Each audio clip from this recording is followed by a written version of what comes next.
Everywhere you look around, there's a company connected to a logo, whether big or small. And today, we're going to get into the origins of yoga.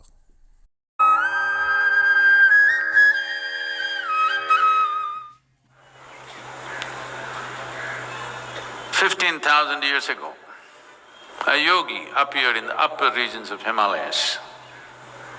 Nobody knew where he came from. His antecedents were completely unknown. So people gathered around him because he was such a phenomenal presence. A large group of people gathered like this. They expected him to say something, do something. He did nothing, he said nothing, simply he sat. If I simply sat here for 2 hours, I can imagine. Within 15 minutes, those people in the last few rows, and they will slowly, still there's time for the cinema, let's go. If I said nothing for 2 hours, 90% of the people will be gone. If I said nothing for 6 hours, only a few hardcore ones will hang on, rest are all gone. Same happened to him. He said nothing, did nothing, simply sat still. Not for a day, not for a week, for months on end, he simply sat still. Everybody was expecting a miracle, nothing happened, he just sat. But they were missing a most fundamental miracle because the nature of your body is such right now, you're well attended to.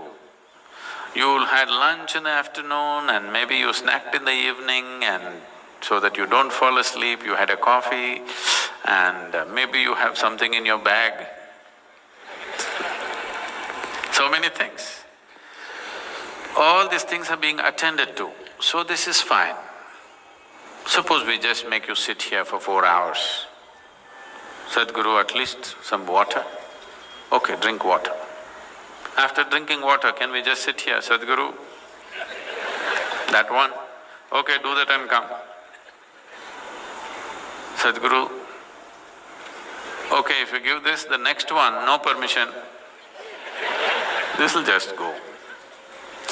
Or in other words, what you call as a body is a series of processes. Only if you're attending to them, it's fine.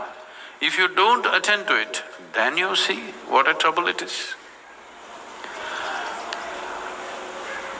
When you do not attend to the body, if you're hungry or why all that, people say, how long 1 minute is depends on which side of the bathroom door you are. From inside, somebody says just 1 minute. Outside, it's 1 eon, okay? So because this is the nature of the body, if you do not attend to it, it'll become so compulsive and get you into such big trouble. But here he just sat. He neither ate, nor drank water, nor went to attend to nature's calls, simply he sat still.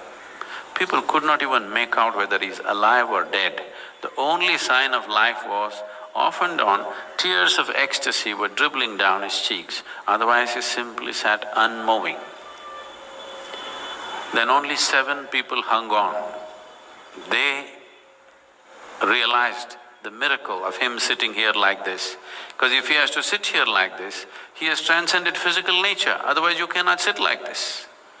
These 7 people hung on. Today we celebrate these 7 people as the Sapta Rishis. These were his first disciples of the Adiyogi. So this Adiyogi just sat there, these 7 people showed interest. He told them, this is not for you, this is not entertainment. But they said, no, we're willing to do anything. He gave them a few preparatory steps. They prepared for many years. Then one day when the solstice was shifting, just now, we shifted from summer solstice to winter solstice on December 22nd. It'll again happen on June 21st, and this coming June 21st is significant for the world because this is the day when Adiyogi first turned south and gave his teaching. Because the sun turned south, he turned south and started explaining the mechanics of being human. On this day, fortunately, the world, the United Nations has declared the World Yoga Day because the yoga began on that day.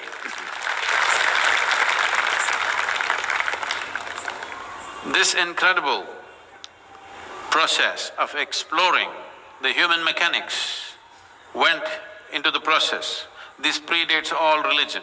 When there was no religion on the planet, 15,000 years ago, he went into the mechanics of what it means to be human.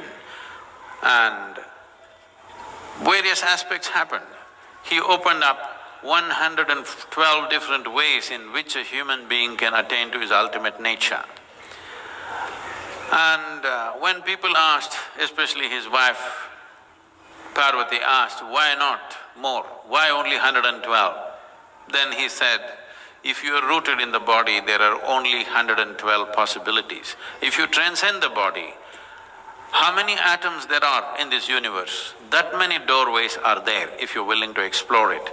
But if you're rooted in this body, there are only 112 ways.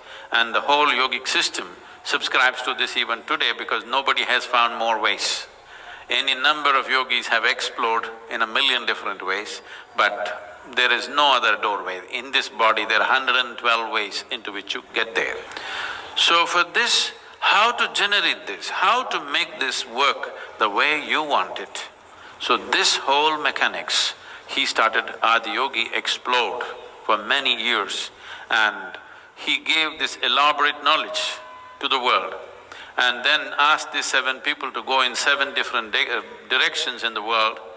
One went to Central Asia, another went to North Africa, another went to South America, another went to Southeast Asia, one came down to what we call as the Indian part of Himalayas, one stayed with him, and one more, who is very important for us, Agastya Muni, came down south. He is known as the father of southern mysticism because he did not spare a single human habitation south of the Vindhyas. In the Deccan Plateau, he made sure every single human being who lived in this place had some sense of spiritual process.